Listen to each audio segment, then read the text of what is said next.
July CTI কথাটা Facebook সহ অনলাইনে বিভিন্ন জায়গায় অনেক দিন ধরেই আমরা দেখতে পাচ্ছি।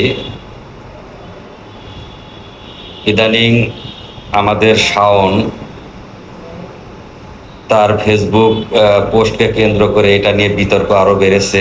জুলাই সিটিআই নিয়ে, জুলাই সিটিআই কথাটা যদি কোনো অশ্লীল কথা হয়ে থাকে তাহলে এটা আসলো কেন, বা জুলাই নিয়ে বিতর্ক বা জুলাই নিয়ে মানুষের বিতৃষ্ণা এটা কেন আসলো, এটা নিয়ে আসলে ভাবা দরকার।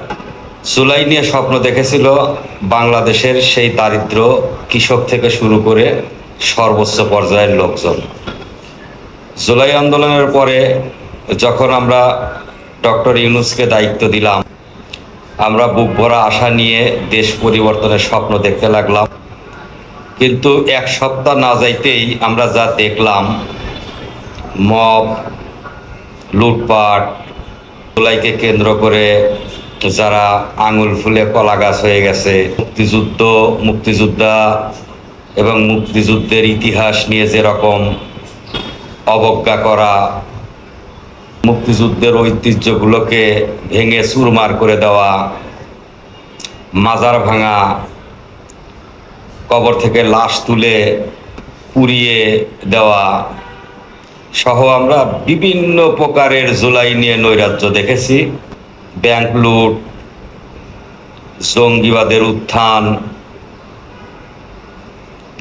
এইগুলো দেখে আসলে শুধু শাওন কেন, আমার তো মনে হয় বাংলাদেশের অধিকাংশ মানুষ যারা জুলাই নিয়ে স্বপ্ন দেখেছিল, তারা এই জুলাই বাণিজ্যকারী বা জুলাই নিয়ে যারা নিজেকে পরিবর্তন করেছে বা তাদের নিজস্ব দলকে পরিবর্তন করেছে, জুলাইকে কেন্দ্র করে যারা জঙ্গিবাদের উত্থান তৈরি করেছে, যারা জুলাইকে কেন্দ্র করে মুক্তিযুদ্ধকে খাটো করার চেষ্টা করেছে, তাদের এখন পর্যন্ত কোনো বিচার বা আইনের আওতায় না আনাতেই আজকে জুলাই নিয়ে এরকম বিরূপ মন্তব্য আসছে বলে আমার কাছে মনে হয়।